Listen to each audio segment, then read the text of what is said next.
I mean, first of all, you know, if you guys know me, I've never just said things for shock value. You know, I've always meant what I said, and I try to mean what I say. And that's just how I'm built. I could probably have more followers on Instagram if I said certain things to get a certain rise. That's just not how I'm wired.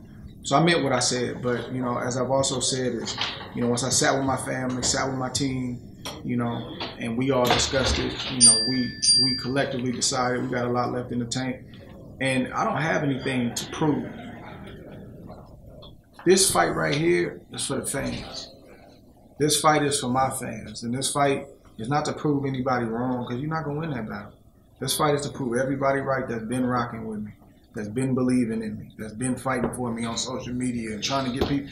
This is for them. This isn't, you know, I'm fine. I don't have to take this fight. But I decided to take it for them. That's what they wanted, so I gave them what they asked for. Andre, one of the things that Sergey complained about after what isn't he complaining about? Was that there were 3 American judges. So we asked Kathy right now if she had tried to get an agreement saying there had to be at least 1 non-American judge. She said she approached your camp and that you guys turned it down flat. Did Kathy also tell you that she signed off on those judges? Do you guys realize that she was on the A side of that first fight? Mm-hmm. I'm just asking you the question. I'm just giving you the facts, though. Okay, go ahead. It's a lot of perception out there, but this is reality. No, I'm listening. We're on the A side now. Mm-hmm. We didn't have many say going into the first fight, but they underestimated. And then when it doesn't go their way, they got to find a scapegoat somewhere. They approved those judges. She was fine with it. Signed off on it. So why is it an issue now? Yeah. Andre, what do you think about him saying he gassed up in the 5th round and he overtrained? I mean, God bless him, man. I hope he does a better job this time. Andre, it seems like I listened to you guys speak for the last 2 days. This is bigger than boxing. It's personal. I've heard Jay Prince speak so eloquently. Your trainer speak so eloquently. How personal is this fight for you? It's not personal for us. You know, if you listen to Jay speak, he's done that since before I turned pro. You know, he just believes in his fighter. You know, he believed in me long before you guys knew anything about me. You know, when I was an amateur and he was just hearing about me.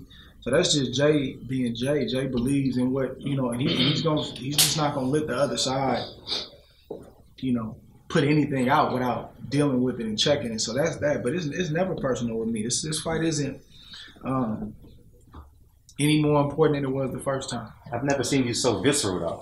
I've watched you for a long time. I think I'm pretty consistent. Like it's the same. Like I'm not gonna be the guy. I'm not gonna start anything. Sure. But I'm gonna stand firm and stand my ground. That's just how I'm built. Like I don't fear these guys like that. You know, like Jay said the other day, man, I'm a man of God, and like I don't get caught up in the reputation and the sinister look and all the things that are written, bro. You have to earn that. You have to really earn that. You have to show me that you are who you say you are. And I hope that sends a message to young fighters across the world and athletes. Don't put it on, man. Let it be in you. And that's what I try to stand by. So I'm going to stand my ground. You're not going to push up on me and my team. And, you know, we're going to address things as we see fit. But I think we've been pretty consistent throughout the course of my career on how we've dealt with these things. This isn't our first rodeo. Like, we've dealt with many, many championship fights. We've dealt with being marginalized and minimized for years. We've dealt with all this stuff. But it's how you respond to it. And I don't always respond the right way, but the goal is to respond the right way. Obviously, there's a benefit to being the A side financially in this fight. What's something that you're happy you have control of in this promotion that you didn't like in the first promotion that you can speak to? I mean, with all due respect, my team did a tremendous job, and we were the A side financially the first time. Right. We just weren't the A side on paper. But I think as a whole, being on the A side, it allows Rock Nation Sports to do what they do.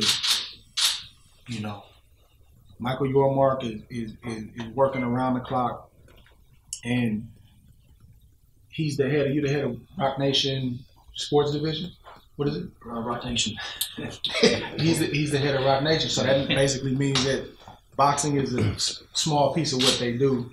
But he's giving this fight, just like he did every fight that I've had under their banner, his full attention. It allows them to do what they do. I couldn't tell you the amount of times Rock Nation tried to do something to better the event, tried to implement something, and Cappy Duva killed it.